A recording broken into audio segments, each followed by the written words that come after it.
हीन भावना से कैसे लड़ें। आज इसी पे चर्चा करते हैं। सबसे पहले तो आपका स्वागत है। आप सब खुश रहें, मस्त रहें, हमेशा मुस्कुराते रहें। अब ये हीन भावना क्या है, इसको आप समझें। ये आजकल की जनरेशन के लिए है, लड़के हो या लड़कियां हो उनके लिए तो खास करके ये वीडियो बनाई गई है। जैसे बच्चे क्या होते हैं 10th तक गांव के या अपने लोकल शहर के स्कूल में पढ़े होते हैं, फिर वो जब बाहर जाते हैं तो उन्हें बहुत सारी तमाम सारी चीज़ों की कठिनाइयों का सामना करना पड़ता है। जैसे लोग बहुत अच्छे स्टूडेंट होते हैं, अपने स्कूल के टॉप रैंक होते हैं, लेकिन जब वो बाहर जाते हैं, बड़े शहर जाते हैं, तो वहाँ के बच्चे लाइमलाइट थोड़ा ज़्यादा जीते, वो अच्छे से इंग्लिश बोलते हैं, उनकी पहनने की स्टाइल, चलने की स्टाइल थोड़ी अलग होती है, तो बच्चे घबरा जाते हैं। सबसे पहली बात तो मैं ये कहूँगी कि आपके साथ ये अगर हो रहा है तो थोड़ा रुकिए, थोड़ा संभलिए, बातों को सुनिए, समझिए, फिर आगे बढ़िए, क्योंकि आप भी किसी से कम नहीं हैं। वो यहाँ का हीरो है तो आप भी कहीं के हीरो रह चुके हैं या हीरोइन रह चुके हैं, तो फिर घबराने की क्या बात है। समस्याएं तो आती रहती है। आप इससे पहले स्कूल में जाते थे तो क्या आप बहुत अच्छे थे?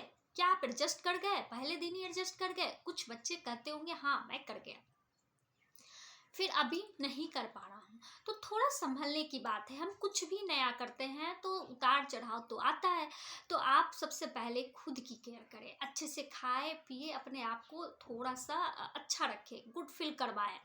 और सबसे पहली बात मैं ये चीज़ और बोलूँगी कि कभी भी किसी से कंपेयर ना करें। आप में भी बहुत ऐसी तमाम चीज़ें होंगी जो कि उसमें नहीं होगी, ये 100% दावे के साथ मैं कहूँगी। क्यों? वो बचपन से वो चीज़ें जी रहा है, लेकिन आप नहीं जी करके भी बहुत अच्छा कर रहे हो। आप टूटी फूटी इंग्लिश, तो अगर इंग्लिश मीडियम में पढ़े हो तो टूटी फूटी इंग्लिश तो जरूर बोल लेते हो। आप करने की क्या बात है? जैसे हमारे शूज में पॉलिश करने की जरूरत होती है, उसी तरह से आपको कुछ शूज की बात क्यों ले आए? क्योंकि ये जमीन से जुड़ी हुई चीजें हैं। तो आपकी जो इंग्लिश है उसमें भी थोड़ी पॉलिश की जरूरत है। आप अब तो यूट्यूब का जमाना आ गया, इतने सारे छोटे छोटे वर्ड्स भी हैं जिससे बस 10-15 भी अगर आप याद करते हो तो सारे सेंटेंस में उसे जोड़ सकते हो, या आपको वर्ड भी पता है, बहुत सारे वर्ड आपको पढ़ते पढ़ते पता हो गया होगा, आपके बहुत सारे स्टॉक होंगे। अब उसे बनाना कैसे है, तो वो ट्रांसलेट करने की कला को सीखे। बस छोटी छोटी चीज करने से ही आपकी इंग्लिश भी अच्छी हो जाएगी और आप भी वहां पर हीरो बनोगे। लेकिन अगर घबरा जाओगे, टूट जाओगे, बिखर जाओगे तो आप जो करने आए हो वो भी नहीं कर पाओगे, बीमार भी पड़ जाओगे और डिप्रेशन में चले जाओगे, जो कि आजकल की आम बीमारी हो गई है। और आपके फैमिली भी इससे डिप्रेशन में जाएंगे, तो आपके बीमार होने से आपके फैमिली पर भी अटैक हो रहा है। तो इससे अच्छा है थोड़ा संभलो, रुको, थोड़ा धैर्य रखो, सब सही हो जाएगा। अब दूसरी बात है, बहुत ऐसे दोस्त हैं जो मजाक उड़ाते, बहुत ऐसे लड़के लड़कियां होते हैं उनका काम है मजाक उड़ाना। तो उस स्कूल में, उस कॉलेज में ऐसे भी दोस्त होंगे, ऐसे भी बच्चे होंगे जो कि लोगों का केयर भी करते हैं, क्योंकि जहाँ अच्छाई है वहीं बुराई है, जहाँ बुराइयां हैं वहाँ अच्छाइयां हैं।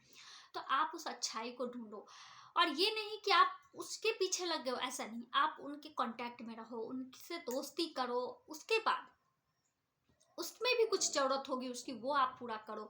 जरूरी नहीं है कि सभी के पास सब कुछ होता है, आपके पास कुछ एक्स्ट्रा होगा, उसके पास नहीं होगा, आप उससे उसकी मदद करो। या आपकी राइटिंग स्किल अच्छी है, या बहुत सारी चीज़ें आपके अंदर है, ड्राइंग, बहुत सारी चीज़ें होती है, उससे निखारो, उस तरह से उनकी मदद करो और एक अच्छा दोस्त बनाओ। फिर क्या होगा, आपको जीने का एक रास्ता मिलेगा, वो आपको मोटिवेट करेंगे कि नहीं आप भी अच्छे हो, कर सकते हो। या उनकी इंग्लिश अच्छी है तो कैसे सीखा, क्या बोल रहे हो, आप उनसे थोड़ा सा डिस्कस करोगे तो फिर आपकी भी स्किल अच्छी होगी, इंग्लिश स्पोकन अच्छी होगी। बाकी और कुछ नहीं रहता है। हमारे स्कूल के सब्जेक्ट्स सेम रहते हैं। सिर्फ बुक जो हो रही है, ये धांधली की अभी जो चल रही है प्रक्रिया, सीबीएसई पढ़ रहे हैं तो सभी जगह एक बुक होती तो बच्चों को परेशानी नहीं होती, पर ऐसा नहीं होता है। तो इसमें हमको डरना और घबराना नहीं है। हमें क्या करना है, हमें डट कर मुकाबला करना है। अब बात आती है कि आप अपना कंपेयर करते हो दूसरों के साथ, उसी समय आप अपने आप को गिरा लेते हो। आप जब भी किसी से कंपेयर करते हैं तो हम खुद को भूल जाते हैं।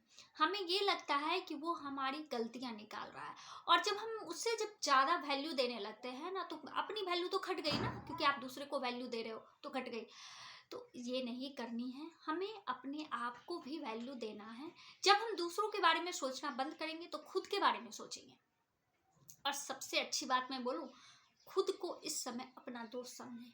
अपने से बातें करें कि मेरे में क्या कमियां हैं, हम कैसे निखार सकते हैं, और इस समय थोड़ा आलस छोड़ें, क्योंकि बच्चे में आलसपन आ जाता है। तो अगर आप इस टाइम आलस छोड़ सकते हो, सबसे बड़ा गुण नहीं है ये, अवगुण है।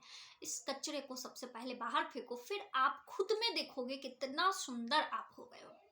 तो यही छोटी छोटी चीजें हैं जिन्हें हमें करनी चाहिए। खुद पे केयर करो, खुद पे फोकस करो, स्ट्रांग बने रहो, पॉजिटिव सोचते रहो। बहुत सारी ऐसी चीजें हैं जिसे आप करो, फिर आप सब सही कर लोगे, सब अच्छा हो जाएगा और आपके जीवन में बहुत बदलाव आएगी, बहुत सारी चेंजिंग आएगी और आप खुश रहोगे। चलिए, वीडियो आपको कैसी लगी प्लीज जरूर बताएं। जिससे भी ज़रूरत है आज के जनरेशन में, तो लोगों को बहुत ज़रूरत है, तो आप प्लीज़ प्लीज़ उन्हें भेजें। जिससे क्या होगा, दूसरे बच्चे भी स्ट्रांग बनेंगे, बहुत क्रिएटिव कर पाएंगे, और जो डर गए हैं, घबरा गए हैं, वो बहुत स्ट्रांगली फील करेंगे और अपने फील्ड में बहुत आगे जाएंगे। चलिए, बातें अच्छी लगती है तो प्लीज़ लाइक करें, शेयर करें, जिन्हें भी ज़रूरत है उन्हें तो ज़रूर से ज़रूर शेयर करें, और कमेंट भी करें, जिससे और आगे बढ़ने में मदद मिलेगी कि हाँ, और सारी चीज़ें निकल के आ रही है जिस पे भी हमें कुछ काम करना है।